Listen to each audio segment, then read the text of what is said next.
আড়াই মাস পেরিয়ে গেলেও চাকরি ফিরে পাননি রোহিঙ্গা ক্যাম্পে ইউনিসেফ পরিচালিত শিক্ষা কেন্দ্রের শিক্ষকরা। সরকারি বেসরকারি নানা সংস্থার আশ্বাসের পরও চাকরি ফিরে না পেয়ে নতুন করে আন্দোলন শুরু করেছেন তারা। আমরা অনেক গোল টেবিলে বসছি, এখন আর গোল টেবিলে বসার মতো সময় নেই আমাদের। দেওয়ালে পিছিয়ে গেছে, আমরা বিগত 3 মাস পর্যন্ত অনেক অপেক্ষা করছি। হয়তো আমাদেরকে পুনর্বহাল করতে হবে, আর না হয় একেবারে লিখিত পর্যায়ে আমাদের মাঠ পর্যায়ে এসে এই ক্যাম্পের সকল এডুকেশন প্রকল্প বন্ধ করতে হবে।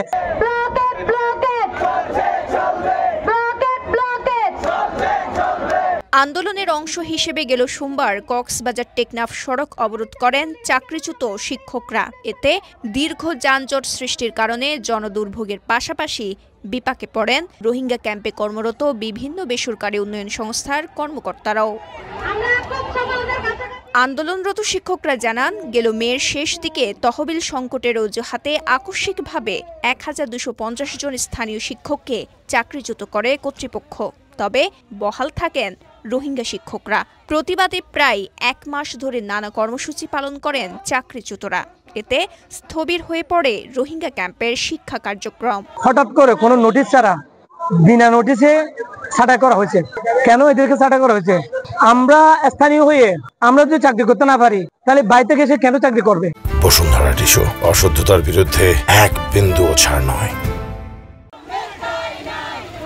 পরবর্তীতে 4 জন অনির্দিষ্টকালের জন্য সব ধরনের শিক্ষা কার্যক্রম বন্ধ ঘোষণা করে ইউনিসেফ।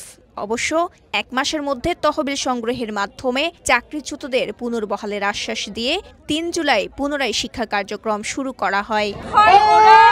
শিক্ষা কার্যক্রম বন্ধ করে দিবে, না হয় আমাদের চাকরিতে পুনর্বহাল করবে। চাকরিচ্যুত টিচারদের সবার আগে পুনর্বহাল করবে। পুনর্বহালের আশ্বাসে 1.5 মাসের বেশি সময় পেরিয়ে গেলেও চাকরি ফিরে পাননি স্থানীয় শিক্ষকরা। এতে ক্ষুব্ধ হয়ে পুনরায় আন্দোলনে নামেন তারা। সর্বশেষ সোমবার 10 ঘন্টা পর সড়ক অবরোধ তুলে নিলেও কঠোর কর্মসূচির হুঁশিয়ারি দেন। আমরা এখানে রান্না বান্না করে খাবো, আমাদের পরিবার নিয়ে আসবো, বাচ্চা কাচ্চা নিয়ে আসবো, তারপরে আমরা রাস্তা থেকে যাবো না। আমাদেরকে অবশ্যই বহাল করতে হবে। আমরা লাগাতার কর্মসূচি চালাই যাব, তবে এর চেয়ে কঠোর কর্মসূচি আসতে পারে।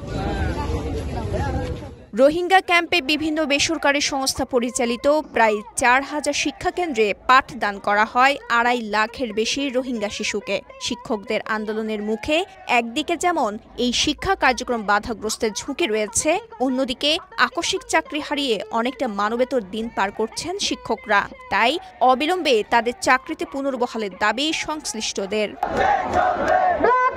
Desk report, Kaler Kantho, Chittagong.